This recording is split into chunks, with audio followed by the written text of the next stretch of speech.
इस वीडियो में जो भी प्रश्न आपको बताने वाला हूं वो सभी के सभी प्रश्न लघुत्तरी हो या फिर विस्तृत उत्तरीय प्रश्न हो, वो बोर्ड एग्जाम के लिए एकदम इंपॉर्टेंट क्वेश्चन है। इस पूरी पीडीएफ में जो मैंने प्रश्न शामिल किए हैं माय डियर स्टूडेंट, अगर आप हमारे चैनल से जुड़े हुए हो या जुड़ते रहोगे या फिर आप तैयारी कर रहे हो या फिर आप इस वीडियो को पहली बार देख रहे हो, तो देखो यहाँ पर मैं ये जो पीडीएफ्स बना रहा हूँ और इसमें जो क्वेश्चन शामिल कर रहा हूँ, इतने सारे क्वेश्चन, ये क्वेश्चन सीधा आपके बोर्ड एग्जाम में पूछे जाते हैं। नहीं प्रूफ हो रहा तो यहाँ देखो ये वाला प्रश्न कितनी बार बोर्ड, 2 बार बोर्ड एग्जाम में आया है। चलिए अच्छा ठीक है, अब अगला प्रश्न मैं आपको दिखाता हूँ। अच्छा इसको देख लीजिए, ये 2020 में 22 में 33 लग गया, तो 23 में आया होगा और 24 में आया हुआ है, 34 लग गया तो यानी 24 में आया हुआ है। यानी ये जो भी प्रश्न है ना कहीं प्रीवियस ईयर में पूछे जरूर गए हैं। So hello everyone, this is Hitesh भैया, स्वागत है आप सभी लोगों का F24 क्लासेस चैनल पर। तो जैसा कि स्टूडेंट आप सभी लोग जानते हो कि जो आपके एग्ज़ाम हैं वो बहुत ही ज़्यादा नज़दीक आते जा रहे हैं, ठीक है। ऐसे में देखिए मैं क्या किया हूँ आप लोगों के लिए, जैसा मैंने आपको अभी बताया कि भैया लघु उत्तरीय प्रश्न और विस्तृत उत्तरीय प्रश्नों का एक मिश्रण तैयार किया गया है। यानी ये पूरी जो आप लोगों को PDF दिख रही है ना, ये पूरी PDF, ठीक है, इसमें वो सभी इंपॉर्टेंट लघुत्तरीय प्रश्न हैं और सभी इंपॉर्टेंट विस्तृत उत्तरीय प्रश्न है। देखो भैया अगर आपको इसकी PDF चाहिए है तो इसकी PDF आप लोगों को डिस्क्रिप्शन में मिल जाएगी, ठीक है। उसका लिंक आपको डिस्क्रिप्शन में मिल जाएगा, जिसके लिए केवल और केवल आपको इतने रुपए पे करने होंगे, ठीक है। और ये पूरा PDF आपको मिल जाएगा, ठीक है, ठीक है। केवल इतने रुपए आपको पे करने होंगे और पूरा PDF आपको डिस्क्रिप्शन बॉक्स में लिंक के तहत मिल जाएगा। तो चलिए अब आपको मैं बताने वाला हूं इस PDF में आखिर खास क्या है। देखिए जितने भी स्टूडेंट बोर्ड एग्जाम में देने वाले हैं, बोर्ड एग्जाम नज़दीक आ रहा है, तो उनके लिए मैंने क्या किया, जितने भी लघुत्तरीय प्रश्न, जितने भी विस्तृत उत्तरीय प्रश्न हैं, उसकी मैंने सीरीज चला रखी है, ठीक है। ये इस सीरीज का भैया पार्ट 2 वीडियो है। यानी अगर आप लोगों ने पहला पार्ट 1 नहीं देखा है तो मैं उसको डिस्क्रिप्शन में उसका लिंक डाल दूंगा, लेकिन ये इसका पार्ट 2 वीडियो है। और पार्ट 2 वीडियो में हम देखने वाले हैं जितने भी प्रश्न 2017 से लगा करके 2024 तक पूछे गए हैं, उन सभी क्वेश्चन के आंसर को, ठीक है, एक साथ देखने वाले हैं। तो देखिए सबसे पहले हम देखेंगे लघुत्तरीय प्रश्न जो कि टोटल 16 नंबर के आने वाले हैं, ठीक है। इसके बाद हम देखेंगे दीर्घ उत्तरीय प्रश्न जो कि टोटल 24 नंबर के आने वाले हैं।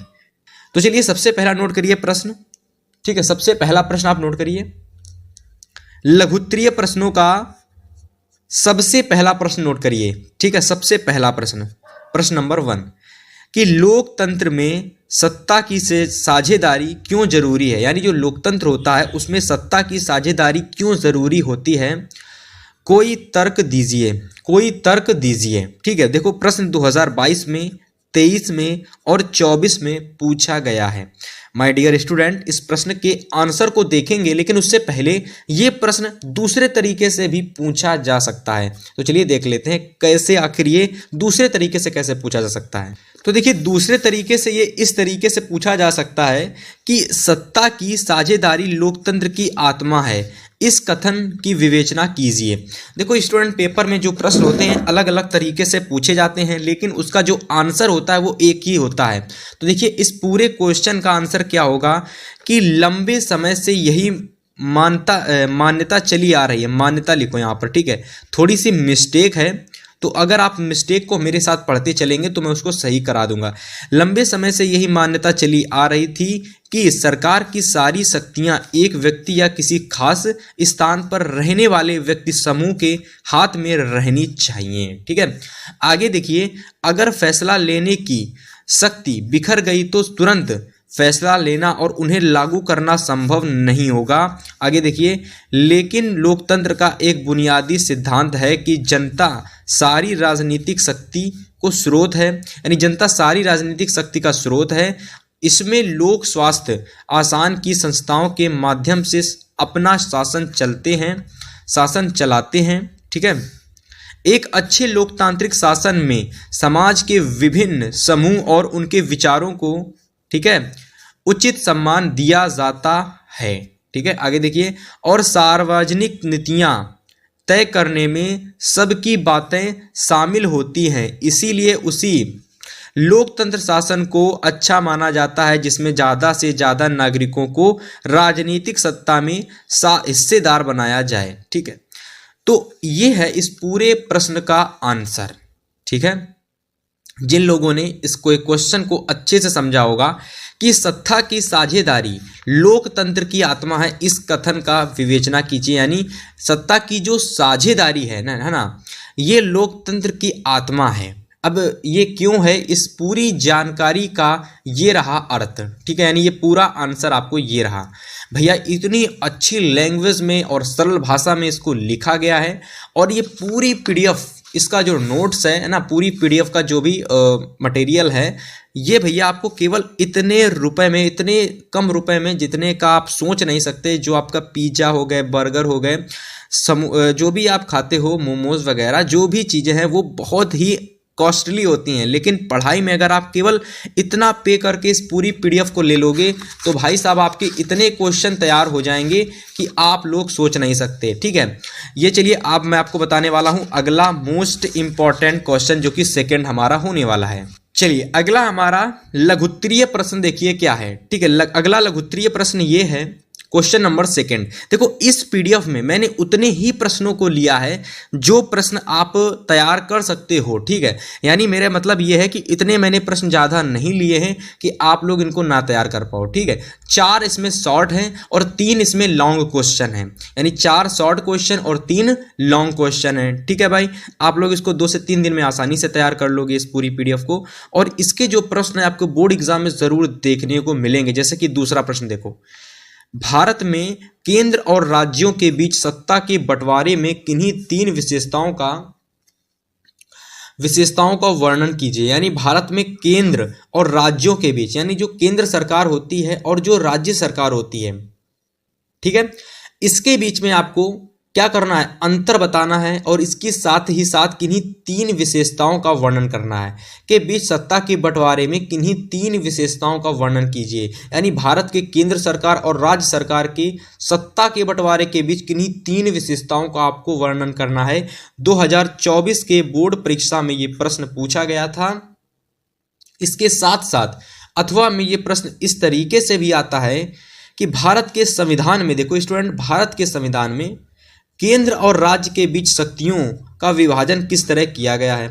देखो स्टूडेंट, यहाँ पर आपको एक चीज़ ध्यान देनी है कि जो भी प्रश्न है ना, उसके जो आंसर हैं वो आपको कैसे तैयार करने हैं। सबसे पहले प्रश्न को आपको अच्छे से समझ लेना, पढ़ लेना है। इसके बाद कहानी की तरह इसके आंसर को आपको तैयार करना है। जिस तरीके से मैं कहानी की तरह बताता चलता हूँ, उसी तरीके से आपको कहानी की तरह क्वेश्चन के आंसर को भी तैयार करना है। ठीक है, तो क्वेश्चन है कि भारत के संविधान में केंद्र और राज्य के बीच शक्तियों का विभाजन किस तरह किया गया है। 2023 और 2024 में ये प्रश्न इस तरीके से पूछा गया है।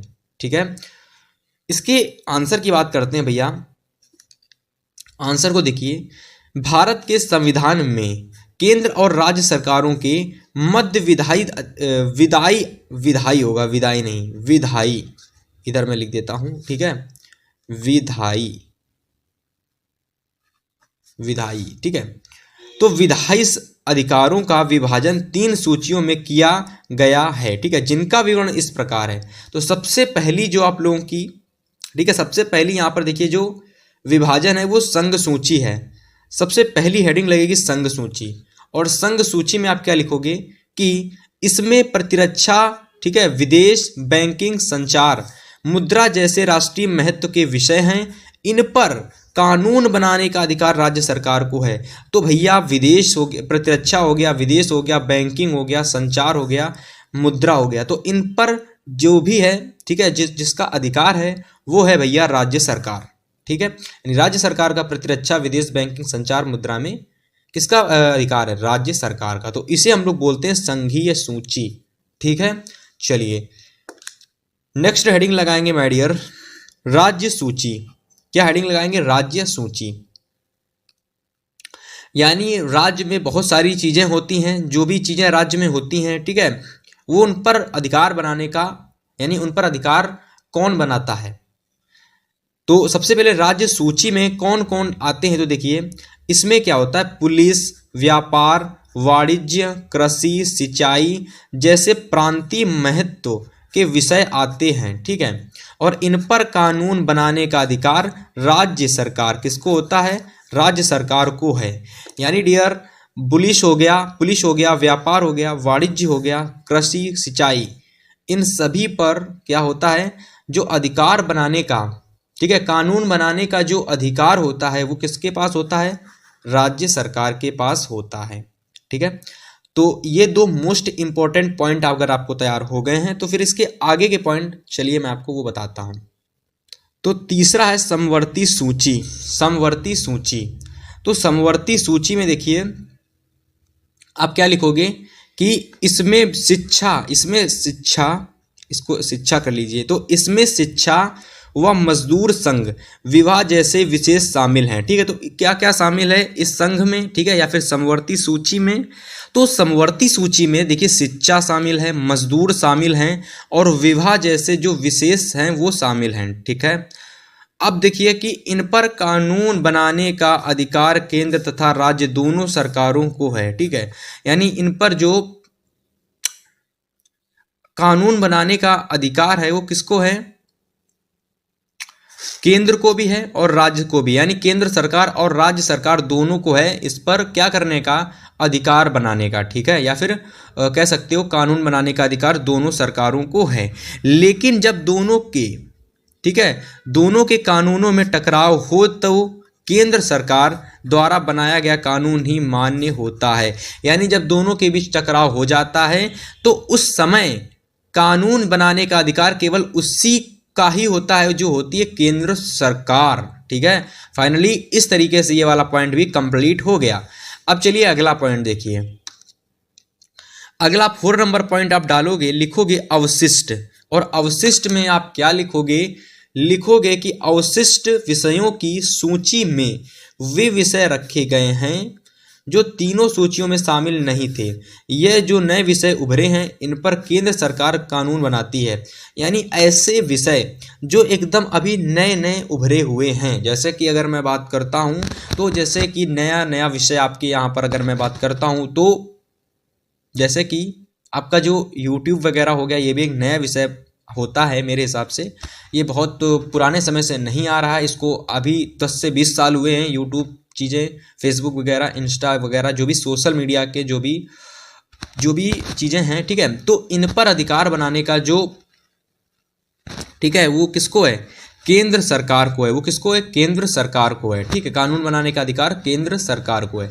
तो ये हो गए मोस्ट इंपॉर्टेंट पॉइंट जो आप लोगों को लिखने होंगे, किसमें, केंद्र और राज्य सरकार के बीच में।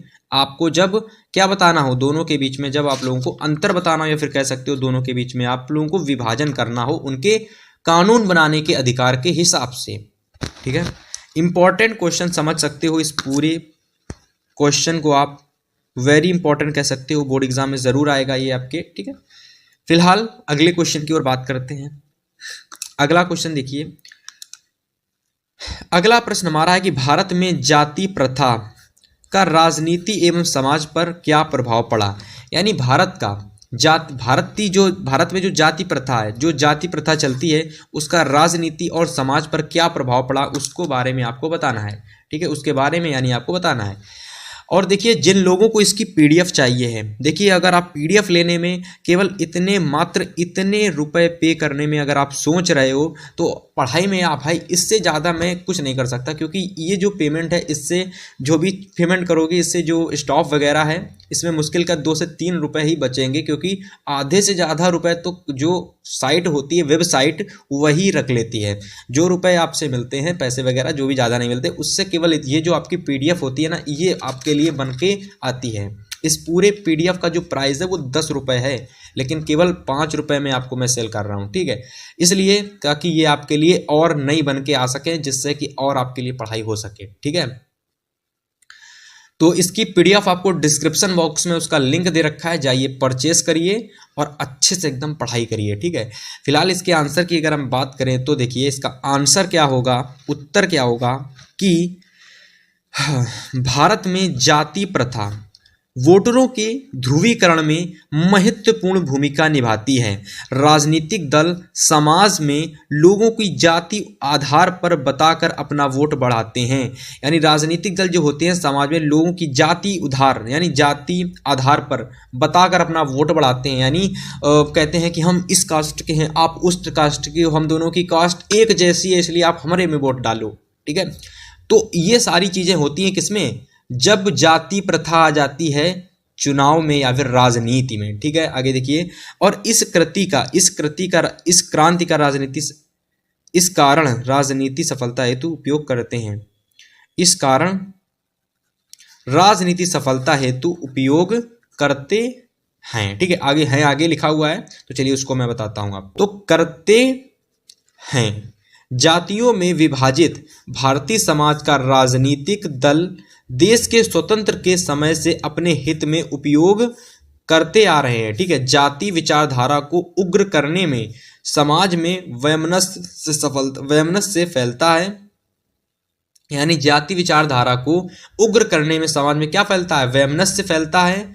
ठीक है, वैमनस्य फैलता है तथा समाज में समरसता कम होता है। ठीक है, जो समाज में आपस में एक दूसरे से बात करने की जो प्रक्रिया होती है वो कम होती है जब जाति प्रथा जो होता है वो फैलने लगता है। ठीक है, इसी के साथ साथ जिन जातियों में पहले से ही पढ़ाई लिखाई का प्रचलन था और जिनकी शिक्षा पर पकड़ थी, आधुनिक शिक्षा व्यवस्था भी उन्हीं का बोलबाला है, होता है या फिर होगा। आप खुद सोच के देख लीजिए, अगर एक परिवार है, ठीक है, अगर वो बहुत ज़्यादा पढ़ा लिखा है, ठीक है, तो भैया वो पूरा परिवार आगे भी जो भी होंगे, मतलब जो भी आगे आने वाली पीढ़ी होगी वो भी भाई पढ़ेगी लिखेगी। लेकिन जो पढ़े लिखे नहीं होते हैं उनकी आगे वाली पीढ़ी भी पढ़ी लिखी नहीं होती है, लेकिन जब वो पढ़ाई करने की सोचते हैं तो इतना अच्छे से वो पढ़ नहीं पाते हैं। ठीक है, फिलहाल जो लोग पढ़ने में ठीक होते हैं तो वो आगे भी पढ़ते रहते हैं। जिन जातियों को पहले शिक्षा से वंचित रखा जाता था उनके सदस्य अभी भी स्वाभाविक तौर पर पिछड़े हुए हैं। ठीक है, जैसा कि आप देख सकते हो, इस पूरे क्वेश्चन का जो आंसर है इस तरीके से आपको लिखना है। ठीक है, पूरा प्रश्न समाप्त हो चुका है। हम अब आप बात करने वाले हैं अगले प्रश्न की, जो कि हमारा होने वाला है कि क्वेश्चन नंबर 4। प्रश्न नंबर 4 क्या है, आपको दिख रहा होगा। 2020 और 22 में पूछा गया है। 24 में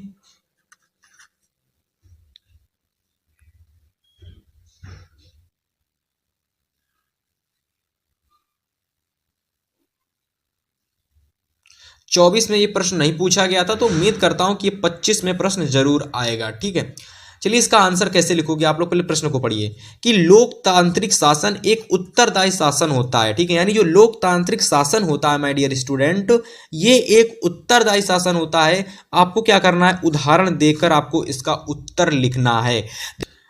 ठीक है, तो इसका आंसर अगर आप लिखोगे तो कुछ इस तरीके से लिखोगे कि आज के समय में लोकतांत्रिक सरकार को प्रायः प्रतिनिधि लोकतंत्र कहते हैं। यानी आज के समय में लोकतांत्रिक सरकार को प्रायः क्या कहते हैं, प्रतिनिधि लोकतंत्र कहते हैं। ठीक है, यानी जो लोकतांत्रिक सरकार होती है उससे क्या कहते हैं, प्रतिनिधि लोकतंत्र कहते हैं। प्रतिनिधि लोकतंत्र में लोग सीधे शासन में भाग नहीं लेते बल्कि चुनाव की प्रक्रिया के द्वारा अपने प्रतिनिधि को चुनते हैं। ठीक है, आगे देखिए, यह प्रतिनिधि मिलकर सारी जनता के लिए निर्णय लेते हैं और सरकार, आगे आप लिखोगे, और सरकार चलाते हैं, क्योंकि लोकतंत्र में सरकार जनता के द्वारा चुनी जाती है। ठीक है, यानी लोकतंत्र में जो सरकार होती है वो जनता के द्वारा चुनी जाती है, इसलिए उसे जन सामान्य के कल्याण के लिए निर्णय लेने पड़ते हैं और कार्य करने पड़ते हैं। ठीक है, आगे देखिए, सरकार को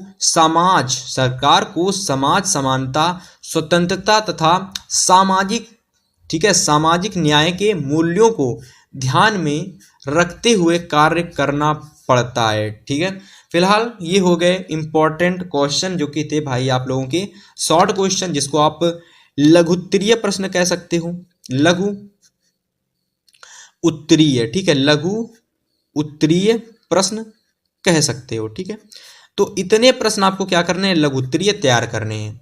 बाकी अब जो बताने वाले हैं वो हैं आप लोगों के दीर्घ उत्तरीय प्रश्न। यानी भैया अगर मैं बात करूं, यानी अगर मैं बताऊं तो ये हैं अब वो वाले प्रश्न जो आपके बोर्ड एग्जाम में आते हैं। कितने कितने नंबर के, कितने कितने नंबर के भाई, 6 मार्क्स के। कितने मार्क्स के, तो 6 मार्क्स की सीधा आपके बोर्ड परीक्षा में पूछे जाते हैं। टोटल जो ये प्रश्न होते हैं वो 24 नंबर के आते हैं। यानी भैया एक क्वेश्चन 6 नंबर का, तो 4 गुणा कर दो तो 6 चौके 24, यानी 4 क्वेश्चन आते हैं, एक क्वेश्चन 6 नंबर का होता है।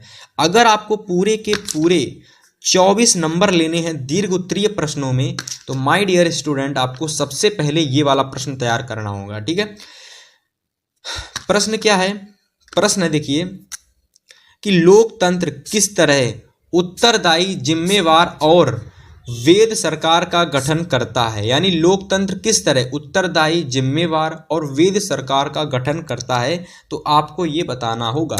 चलिए इस क्वेश्चन के आंसर की ओर नजर डालते हैं। तो सबसे पहले आप हेडिंग लगाकर लिखेंगे कि लोकतंत्र शासन व्यवस्था, ठीक है, लोकतंत्र शासन व्यवस्था उत्तरदायी और वेद शासन का गठन करती है। निम्नलिखित तत्वों से इसे समझा जा सकता है। ठीक है, चलिए आगे बात करते हैं कैसे इसे समझेंगे।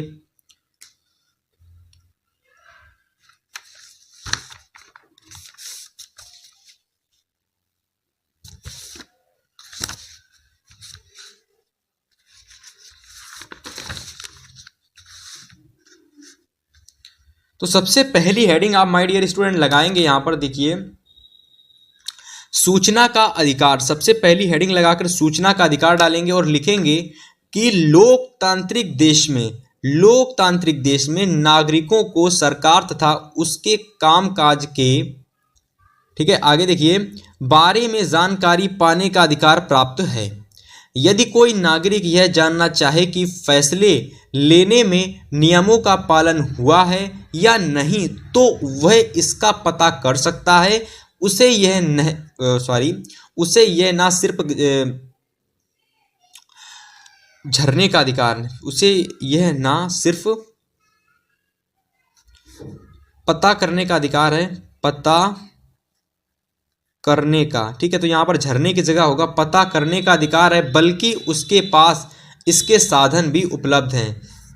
ठीक है, तो ये आंसर आपको पॉइंट में इतना कुछ लिखना होगा। ठीक है, फिर ये पूरा पॉइंट आपका कंप्लीट हो जाएगा। पॉइंट हम लोगों का था कि सूचना का अधिकार, पॉइंट था सूचना का अधिकार, तो सूचना के अधिकार में आपको केवल इतना लिखना होगा। अब चलिए नेक्स्ट पॉइंट आप डालें, और नेक्स्ट पॉइंट डाल के आप लिखेंगे उसमें कि स्वतंत्र तथा निष्पक्ष चुनाव, स्वतंत्र और निष्पक्ष चुनाव, और उसमें लिखेंगे माय डियर स्टूडेंट की, लिखेंगे सभी लोकतांत्रिक देशों में एक निश्चित अवधि के बाद चुनाव कराए जाते हैं। यह चुनाव निष्पक्ष होते हैं। सभी दल स्वतंत्र रूप से अपने उम्मीदवार को खड़ा करते हैं और मतदाता अपनी इच्छा अनुसार किसी को भी चुन सकते हैं। यह प्रतिनिधि जनता के प्रति उत्तरदायी होते हैं और जनता की इच्छा पर्याप्त अपने पद पर बने रहते हैं। ठीक है, तो इस तरीके से माय डियर स्टूडेंट आपको स्वतंत्र और निष्पक्ष चुनाव में इतना चीजें आपको लिख देनी है। चलिए अब मैं आपको अगला पॉइंट बताता हूं। चलिए तीसरी हेडिंग लगाइए आप लोग, कानून पर खुली चर्चा। कानून पर खुली चर्चा, और कानून पर खुली चर्चा में लिखेंगे कि लोकतांत्रिक देश में सरकार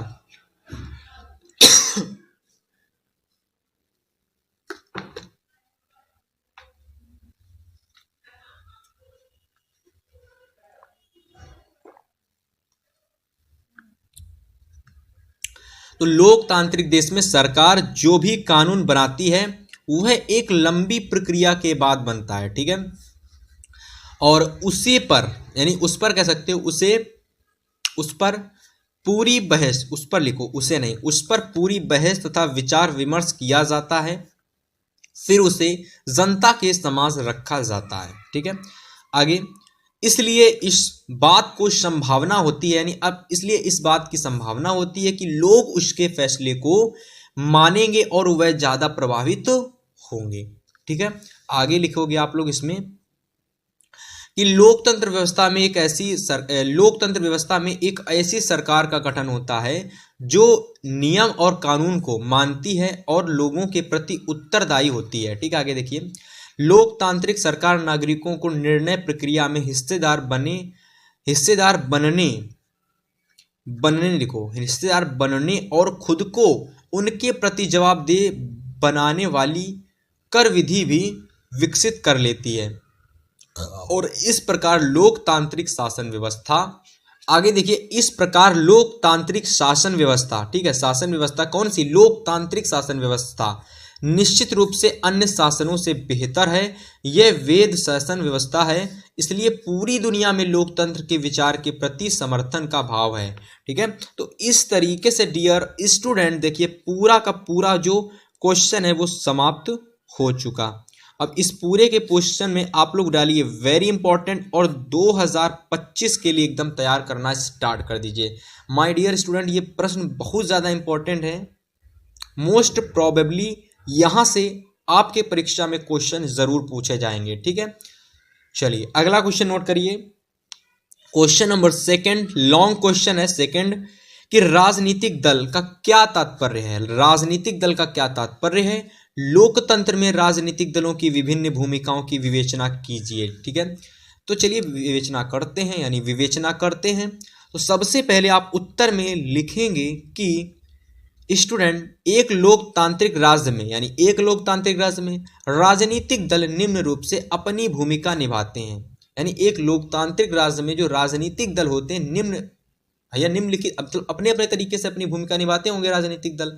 ठीक है, तो सबसे पहले हेडिंग लगाओगे, हेडिंग के हिसाब से लिखोगे सारे क्वेश्चन को, और पहली हेडिंग लगाओगे सरकार बनाना। तो लोकतांत्रिक राज्य को समझना है, यानी लोकतांत्रिक राज्य में जो राजनीतिक दल होते हैं, ठीक है, वो कैसे अपनी भूमिका निभाते हैं। तो सबसे पहले लोकतांत्रिक राज्य में राजनीतिक दल सरकार कैसे बनाते हैं तो उसको समझेंगे। तो लिखोगे कि दिल्ली सरकार बनाते हैं। ठीक है, दिल्ली सरकार बनाते हैं, वे चलते हैं।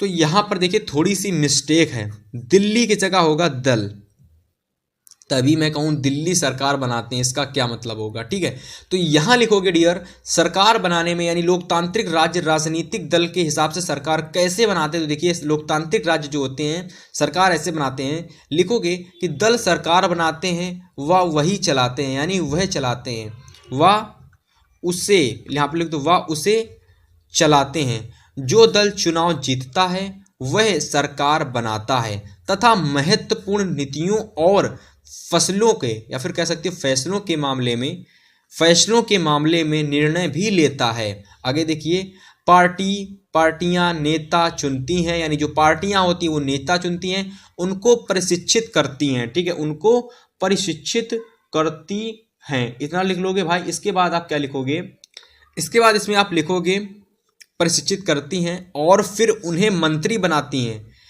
बनाती हैं ताकि वह पार्टी की इच्छा अनुसार शासन चला सके। मतलब सीधी बात है कि हम सबसे पहले किसी को अच्छे से बड़ा करेंगे, उसे अच्छे से परवरिश करेंगे, फिर अपने हिसाब से उसको चीज़ों को उससे काम करवाएंगे, ये समझ सकते हो। ठीक है, यानी इस पेन को हमने खरीद लिया, अब हम इसे अपने हिसाब से इसको चलाएंगे, वैसा ही काम कुछ पार्टियां करती हैं। आगे देखिए, सेकंड पॉइंट लगा के हेडिंग लगाओगे, विरोधी दल के रूप में काम करना, विरोधी दल के रूप में काम करना। और इसमें लिखेंगे सभी लोग कि चुनाव हारने वाले दल शासक दल के विरोधी पक्षी की भूमिका निभाते हैं। यानी चुनाव हारने वाले जो दल होते हैं क्या होते हैं, शासक दल के विरोधी पक्षी के रूप में विरोधी पक्षी की भूमिका निभाते हैं। सरकार की गलत नीतियों और सफल असफलताओं की आलोचना करने के साथ वह अपनी अलग राय भी रखते हैं और विरोधी दल सरकार के खिलाफ आम जनता को गोलबंद करते हैं। ठीक है, तो ये चीजें आपको यहां पर लिखनी होंगी। चलिए तीसरा हेडिंग लगाकर तीसरा पॉइंट आप लिखोगे जनमत निर्माण करना, क्या करना, जनमत, ठीक है, जनमत निर्माण करना। और जनमत निर्माण करने में सभी लोग लिखेंगे ये कि राजनीतिक दल जनमत निर्माण का कार्य भी करते हैं। चुनाव के समय, चुनाव प्रचार के दौरान तथा बाद में सरकार बनाने के बाद भी राजनीतिक दल विभिन्न मुद्दों को उठाकर जनता की राजनीतिक शिक्षण देने का काम करते हैं। आगे देखिए, जिससे एक स्वस्थ जनमत का निर्माण होता है। ठीक है, बस हो गया। अब लास्ट हेडिंग और लगा लोगे, इसके बाद देखते हैं, एक दो पॉइंट और हैं। चौथा पॉइंट आप लगाओगे और लिखोगे कल्याणकारी कार्यक्रमों का या फिर कल्याणकारी कार्यक्रमों को जनता तक पहुंचाना, यानी कल्याणकारी जो कार्यक्रम होते हैं उसको जनता तक पहुंचाना। ठीक है, तो चलिए इसमें लिखोगे कि दलहीन सरकारें, दलहीन सरकारी मशीनरी, दलहीन जो सरकारी मशीनरी होती हैं, ठीक है, ये थोड़ा फिर से यहां पर गलत लिख गया, यहां लिखोगे दल ही सरकार, ठीक है, दल ही सरकारी मशीनरी और सरकार द्वारा चलाए गए कल्याण कार्यक्रमों तक लोगों की पहुंच बनाते हैं। ठीक है, जो दल ही होते हैं वो सरकार की मशीनरी और सरकार द्वारा चलाए गए कल्याण कार्यक्रमों तक लोगों तक पहुंचाते हैं। एक दल ही सारी चीज़ों को जनता तक पहुंचाता है। एक साधारण नागरिक के लिए किसी सरकार अधिकारी की तुलना में किसी राजनीतिक कार्यकर्ता से जान पहचान बनाना, उससे संपर्क साधना आसान होता है। इसी कारण लोग दलों को अपने करीब मानते हैं। दलों को भी लोगों की मांगों को ध्यान में रखना होता है, यानी दलों को भी लोगों की मांग को ध्यान में रखना होता है।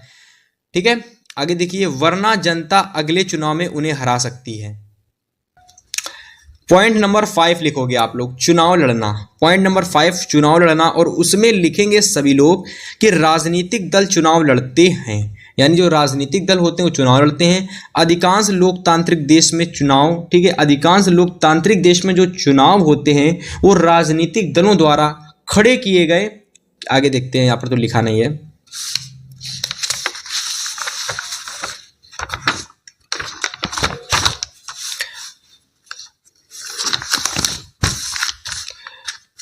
तो यहां देखिए, अधिकांश लोकतांत्रिक देशों में, ठीक है, जो चुनाव होता है वो राजनीतिक दलों द्वारा खड़े किए गए उम्मीदवारों के बीच लड़ा जाता है। राजनीतिक दल उम्मीदवारों को चुनाव कई तरीके से करते हैं। भारत में क्या होता है भाई साहब कि जो दल होते हैं, भारत में जो दल होते हैं, ये डाल नहीं होगा, दल होते हैं, भारत में दल के नेता ही उम्मीदवार चुनते हैं। ठीक है, दल या फिर दल क्या होता है, तो दल एक प्रकार से पार्टी होती है। दल एक प्रकार से क्या होता है, पार्टी होती है। ठीक है, दल एक प्रकार से पार्टी होती है। पार्टी में जैसे कि आप लोगों की बीजेपी हो गई, ठीक है, आपकी कांग्रेस हो गई, ठीक है, तो ये सभी दल हैं, पार्टी हैं, तो उसी को हम लोग बोलते हैं। यहाँ के जो नेता होते हैं जब जीत जाते हैं, जब इनकी पार्टी जीत जाती है तो किसी को भी अपने अनुसार बैठाल सकते हैं। ठीक है, जैसे कि मोदी जी ने जब बीजेपी की सरकार बनी तो उन्होंने योगी जी को बैठाल दिया, वैसे ही, ठीक है, सेम उसी तरीके से। 6 नंबर पर देखिए कि नीतियाँ व कार्यक्रम जनता के सामने रखना, नीतियाँ व कार्यक्रम जनता के सामने रखना। अब देखिए यहाँ क्या लिखोगे कि दाल नहीं होगा, सबसे पहले दल होगा, तो दल अलग अलग नीतियों और कार्यक्रमों को मतदाताओं के सामने रखते हैं और मतदाता अपनी पसंद की नीतियों और कार्यक्रम चुनते हैं। लोकतंत्र में समान या मिलते जुलते विचारों को एक साथ, ठीक है, एक साथ लाना होता है ताकि सरकार की नीतियों को एक दिशा दी जा सके। और दाल नहीं होगा, दल होगा, तो दल तरह तरह के विचारों को बुनियादी राय तक समेत लाता है। सरकार प्रायः शासक दल की राय के अनुसार नीतियां तय करती है। तो इस तरीके से देखिए स्टूडेंट, पूरे के पूरे जो पीडीएफ के क्वेश्चन थे समाप्त हो चुके हैं। अब इस पूरी पीडीएफ में जो प्रश्न थे बहुत अच्छे से आपको तैयार करने हैं। एक एक क्वेश्चन को, एक एक हेडिंग को मैंने अच्छे से एकदम समझाया है, पढ़ाया है। जाइए इसकी पीडीएफ के लिंक को डाउनलोड करके पीडीएफ सबसे पहले इसकी देखिए और उसके बाद इस प्रश्नों को नोट करिए और तैयार करिए। अगले वीडियो का अगर आपको इसका अगला पार्ट चाहिए है, ठीक है, यानी इस वीडियो का अगला पार्ट चाहिए, तो सबसे पहले इस वीडियो पर 1000 लाइक एम का टारगेट है, उसको पूरा कर दोगे, आप लोगों के लिए इसका अगला पार्ट आ जाएगा।